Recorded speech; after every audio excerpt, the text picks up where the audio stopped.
శరశ్చంద్ర అపూర్వ ఇద్దరు రూమ్లో మాట్లాడుకుంటూ ఉంటారు. అప్పుడే ఇన్స్పెక్టర్ దగ్గర నుండి ఫోన్ వస్తూ ఉంటుంది. చెప్పండి ఇన్స్పెక్టర్ గారు అని శరశ్చంద్ర ఫోన్ మాట్లాడుతూ ఉంటాడు. సార్, నేను మీకు ఒక ముఖ్యమైన విషయం చెప్పడానికే ఫోన్ చేశాను సార్. ఇంతకు ముందు కూడా ట్రై చేశాను, కానీ మీరు అప్పుడు కాల్ తీయలేదు. అది చాలా ఇంపార్టెంట్ విషయం.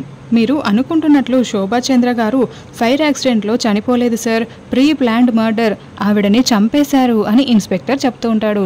శరశ్చంద్ర చాలా షాకింగ్గా వింటూ, ఏంటి శోభాచంద్రని మర్డర్ చేశారా, చంపేశారా, ఏం మాట్లాడుతున్నావు ఇన్స్పెక్టర్ అని శరశ్చంద్ర అడుగుతూ ఉండడంతో పక్కనే ఉన్న అపూర్వ చాలా కంగారు పడిపోతూ ఉంటుంది.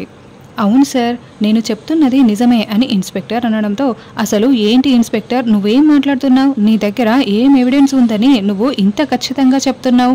చెప్పు, నీ దగ్గర ఉన్న ఎవిడెన్స్ ఏంటి? నా శోభని చంపింది ఎవరు? నా శోభని మర్డర్ చేసింది ఎవరు?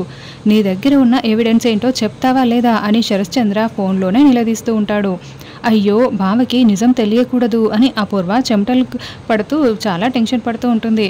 తర్వాత భూమి కారులో వెళ్తూ ఉంటే అప్పుడే శివని మళ్ళీ రౌడీలు తరుముకొస్తూ ఉంటారు. దాంతో శివ పరుగులు పెడుతూ భూమి కారు కింద పడిపోతాడు.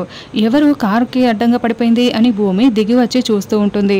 ఇంకొంతమంది జనాలు కూడా గుమిగుడతారు, లేపుతూ ఉంటారు శివని. అప్పుడే భూమి శివని చూసేసి, శివ నువ్వా, నువ్వు బాగానే ఉన్నావు కదా, నీకేమీ కాలేదు కదా అని ఏడుస్తూ అడుగుతూ ఉంటుంది. అక్క అక్క, నేను నీకోసమే వచ్చానక్క.